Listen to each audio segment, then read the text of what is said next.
بسم اللہ الرحمن الرحیم۔ حضرت ابو ہریرہ رضی اللہ تعالیٰ عنہ سے روایت ہے کہ رسول اللہ صلی اللہ علیہ وسلم نے فرمایا، جب جمعہ کا دن ہوتا ہے تو فرشتے مسجد کے دروازے پر کھڑے ہو جاتے ہیں اور شوروں میں آنے والوں کے نام یک کے بعد ذکر لکھتے ہیں، اور اول وقت دوپہر میں آنے والی کی مثال اس شخص کی سی ہے جو اللہ تعالیٰ کے حضور میں اون کی قربانی پیش کرتا ہے۔ پھر اس کے بعد دوسرے نمبر پر آنے والی کی مثال اس شخص کی ہے جو گائے کی قربانی پیش کرتا ہے۔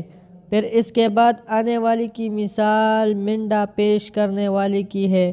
پھر جب امام خطبہ کے لیے ممبر کی طرف جاتا ہے تو یہ فرشتے اپنے لکھنے کے دفتر لپیٹ لیتے ہیں اور خطبہ سننے میں شریک ہو جاتے ہیں۔ حضرت علی رضی اللہ تعالیٰ عنہ اور حضرت عبداللہ بن عمر رضی اللہ تعالیٰ عنہ سے روایت ہے کہ وہ جمعہ کے بعد 6 رکعتیں پڑھا کرتے تھے۔ حضرت جابر بن سمرہ رضی اللہ تعالیٰ عنہ سے روایت ہے کہ رسول اللہ صلی اللہ علیہ وسلم 2 خطبے دیا کرتے تھے اور دونوں کے درمیان تھوڑی دیر کے لیے بیٹھتے تھے۔ اللہ تعالی ہمیں ان احادیث مبارکہ پر عمل کرنے کی توفیق دے۔